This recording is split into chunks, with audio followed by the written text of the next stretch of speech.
Vous savez que nous sommes donc dans le hall 5. On a appelé cette année ce hall le hall humanitaire. Il y a nos amis du CBSP avec lesquels nous sommes donc en partenariat, mais il y a aussi les 3 autres grandes associations humanitaires avec lesquelles nous travaillons tout au long de l'année, notamment pendant le mois de Ramadan.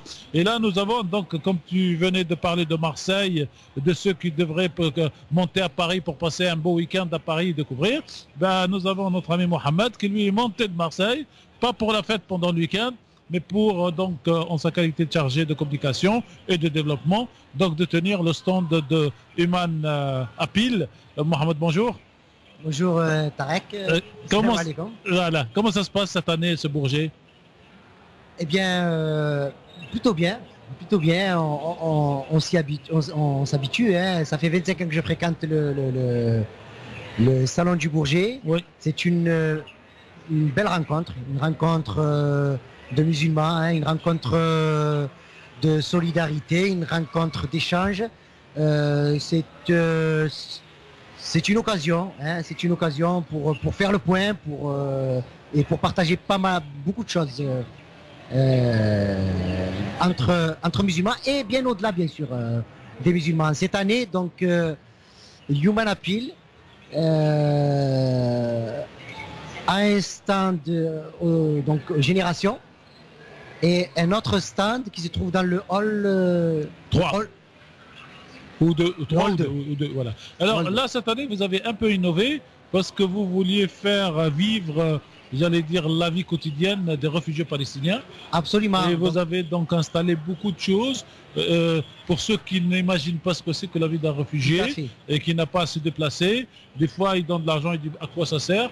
Et là, en se rendant sur votre stand, on voit tout de suite à quoi ça sert, quoi. Tout à fait. D'ailleurs, pour ceux qui ont la possibilité de venir nous rencontrer, hein, on est là jusqu'à lundi. Et comme tu l'as bien dit, Tarek, c'est vrai que c'est une innovation dans la mesure où on transporte le visiteur dans une réalité.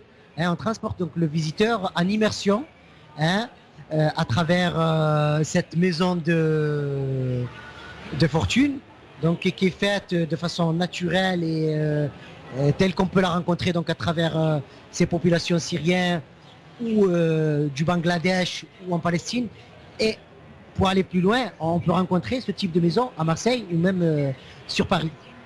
Et quand on regarde, donc on voit les tôles ondulées, le plastique. En fait, vous avez fait, à mon sens, plus que du virtuel, parce que vous auriez pu filmer ça et faire une projection, et les gens qui regardent, ils auront l'impression de regarder un film. Vous avez construit sur place, avec de la tôle ondulée, quelques pierres, un peu de terre, quelques bâches, et vous avez exposé à l'extérieur les ustensiles de la vie quotidienne, une casserole, un bidon d'eau et tout ça. Pourquoi avoir fait le choix? Est-ce que vous pensez que les gens, quand ils vont voir de leurs propres yeux qu'est-ce que c'est que la vie d'un réfugié, en donnant l'argent, ils vont savoir tout de suite à quoi va servir cet argent, à savoir l'amélioration de la vie d'une famille, d'un enfant, d'un homme, d'une femme? Absolument, absolument. On veut accompagner le donateur, pas seulement le donateur. Lorsqu'on vient au Salon du Bourget, on vient en famille, hein, on vient avec des enfants de tous les âges. Bas âge. Et on a besoin que cette rencontre soit quelque chose d'instructif aussi. Hein. Donc, un enfant, vous pouvez lui raconter ce que vous voulez. Il peut le comprendre, bien évidemment, mais l'accompagner à comprendre une situation réelle, comme elle est vécue par des réfugiés, Oui. hein, déplacés par exemple, ben, cette maison est un très bon exemple. Mais au-delà de la maison, qu'on a illustré de façon réelle, il y a aussi le pont du vertige, donc Qui n'a rien à voir avec cette... qui n'a rien à voir, mais ça vous donne un aperçu de ce que peut vivre un réfugié lorsqu'il traverse les mers. On a des exemples de réfugiés qui sont morts en mer. Oui. Hein. Ça vous donne aussi un exemple de réfugiés qui traversent les montagnes, puisqu'à un moment donné, vous vous trouvez sur un pont totalement désaffecté, à une altitude vertigineuse.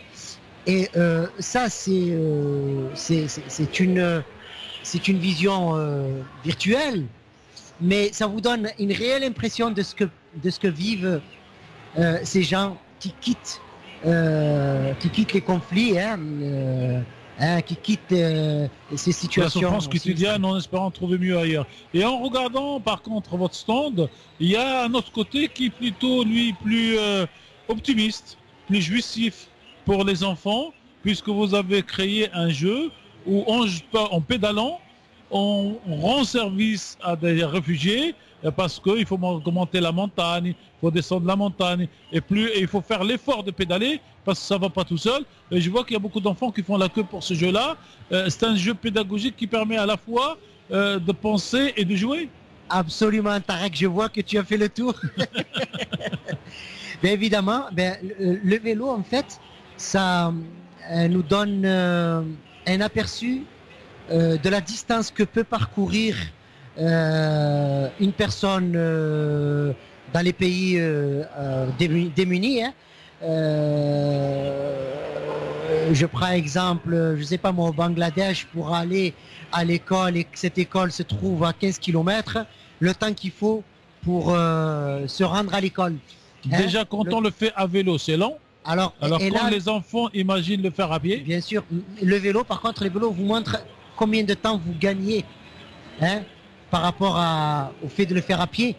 Le vélo, donc c'est un moyen aussi qui fait partie des moyens de développement durable, puisque là aujourd'hui, à travers la maison par exemple, on vous donne la possibilité d'offrir à ces populations un abri donc sécurisé, qui vous permet donc de se prémunir contre le froid ou la chaleur en été. Oui.